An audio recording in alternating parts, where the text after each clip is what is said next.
I was gonna let this pass and not make this video, but I saw something that just kind of triggered me, and I'm like, yeah, I'm making the video. So first of all, let me preface this by saying that I am a commentator for a local wrestling promotion here in the Philippines, and that doesn't really say much, but I think that gives me even just a little bit of a right to talk about this topic. So the latest development with WWE is that Vince McMahon, oh boy, more details came out about what he likes to do in his private time. And so, because of that, he had to resign as chairman of TKO, the new public entity of WWE and UFC combined. I'm a big MMA fan, so this is very relevant to my interest. And it turns out that he's not a very nice man in his private life. Yeah, sure, he likes to have fun in a certain way, but it does affect other people very, very negatively. But suffice to say, the documentary about his life that's gonna come out on Netflix is gonna get really, really interesting, I think, or canceled. Why I bring him up is because I want to talk about apologists, people who like to argue for the supposed offender because of their accomplishments. Without him, there wouldn't be WWE, right? Without him, pro wrestling wouldn't be as big as it is, right? Without him, we wouldn't be fans, right? Yeah, sure. I thought really long and hard about this topic. It also made me think about my feelings on the concept of the death of the author. Death of the author is this essay about separating the art from the artist. In extension, the accomplishment from the man. It gets pretty nuanced, that topic, but I think that nuance becomes even more blurred once you start talking about people whose acts outside of their accomplishments are so heinous that there's no way you can ignore them. When the first set of allegations against Vince McMahon first came out, I happened to have been watching a video about the scientist Fritz Haber. Fritz Haber is a very important scientist from Germany.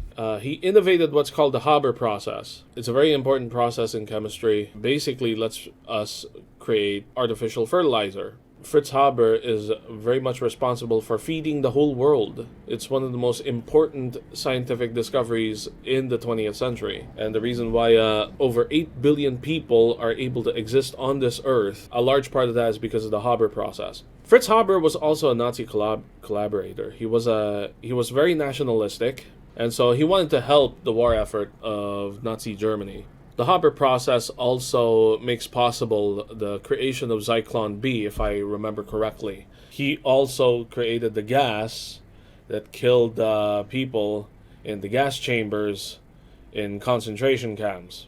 He won a Nobel Prize for his work. His fellow scientists refused to shake his hand. His wife, also a scientist, killed herself because she couldn't take what her husband was doing. The implications of his work, since she herself is a scientist. The next day, he hopped on a train to Berlin to do his part. It also reminds me of something that happened last December. It was a Steam winter sale. I was browsing through Steam looking for games that I could buy, and I saw this game titled Last Train Home, and that reminded me of something. It was like, I don't know, 2 a.m. I looked up on YouTube Last Train Home, clicked on the music video by Lost Prophets. Not even a minute in, I was singing along to the song. For those who don't know, Lost Prophets was one of my favorite bands, especially during college. I was 17 again, 17, 18, while going to school. Yeah, I remember those days. The vocalist Ian Watkins is a baby fucker. That's why Lost Prophets broke up. He went to jail for life. The other band members made a new band, and unfortunately, I didn't like their music as much. I wish them the best of luck, but I really liked Lost Prophets. A lot of people like to say that they have to separate the art from the artist. I couldn't. Ian Watkins is a baby fucker. He was a very evil individual. You can look it up. There are plenty of videos about him on YouTube made by people who are so disappointed they can't listen to Lost Prophets anymore because the guy singing those songs, baby fucker. And of course, going back to wrestling, Chris Benoit, he killed his wife and kid, then killed himself. Pretty much wipes away a lot of the things that he did during his wrestling career. At least to me, that's what happened. I can't watch those matches, even though they're really good. It's bigger than wrestling. But a lot of people out there, they can't consider those things. And that's why I'm making this video. And yes, I was triggered by a certain post on Facebook, by a certain group. Nothing personal, but I have to lay down my opinion on this. All right? Like, just no. Just no. Like, no. I understand that intelligent people are able to separate, are able to compartmentalize and discuss topics as is without condoning heinous acts. I understand. That's where you're coming from. However, no. There are certain lines that just cannot be drawn. You can't consider how Chris Benoit's career would have been if he didn't kill his wife and son, alright? That shit don't fly. Because he did it. Yeah, I know you're discussing hypotheticals. No, that's not a hypothetical. That's not even in the realm of possibility. It happened. What if Hitler was a successful artist? No, you can't. And yes, I'm breaking Godwin's law to make that argument. I don't give a shit. It's the internet, come on. No, absolutely not. Even now, I thought I thought it out pretty well, and I'm still struggling talking about it because, goddamn, this is a rough one. This is really heavy. But I do have a conclusion to it. I really do feel that people who make arguments like this have not a lot of faith in that thing that they profess to be passionate about. I really do think so. I doubt your passion, whether it's pro wrestling, it's science, it's music. If you're unable to have I don't know, I wouldn't say correct opinion on this, but more like a more humanistic opinion on this, then I doubt your passion in it because you haven't thought about it enough. You're sticking to that thing without understanding that humans make that thing happen. You cannot take the human element out of it. So if those human beings do terrible things outside of that thing, that affects that thing. That affects their accomplishments. And that's how it is throughout history. Like, great people have done terrible things. You cannot separate them. Like, I remember Hardcore History, Dan Carlin, he talks about having submitted an essay about the strategies and tactics of Genghis Khan and just concentrated on that. And his professor gave him a C. It gave him just a passing grade. It didn't give him a high grade.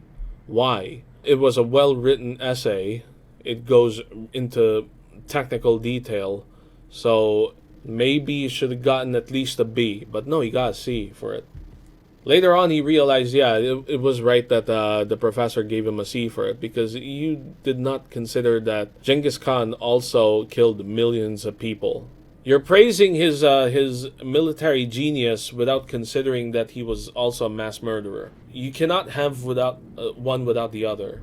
And yes, we're trying to get into the fact that Genghis Khan was indeed a military genius in his own right. With that said, he still killed millions and millions of people. If you don't consider that, then no, it doesn't matter. Yes, he was great at what he did, but he also killed a lot of people to do what he did. Can I compare that to Vince McMahon and Chris Benoit? Yeah, I can. Because we're talking about achievements here. If we're talking about achievements here, then, what makes Genghis Khan greater than Vince McMahon? I don't know. This shit's getting messy, but it really is. It's a messy topic. I will say, I do have a conclusion to this. Don't worry. What I'm trying to say here is, you can condemn those people and still be passionate about that thing.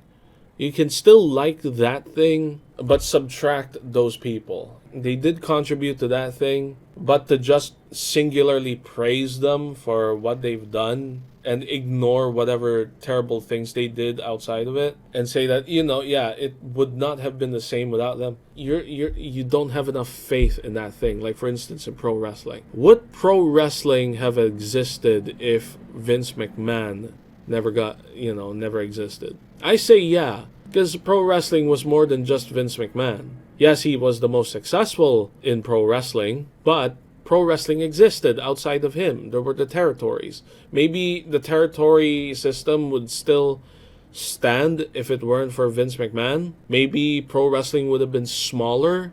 It would have been even more niche than it is now, but it would have existed.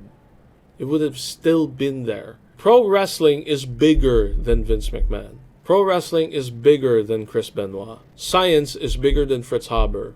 And music is bigger than Lost Prophets and Ian Watkins. The thing is bigger than the man. There's just some hypotheticals that you just don't discuss. Just now. I want to talk about people being woke and people being unreasonable in these discussions. Well, they have a right to be unreasonable. You're being stupid.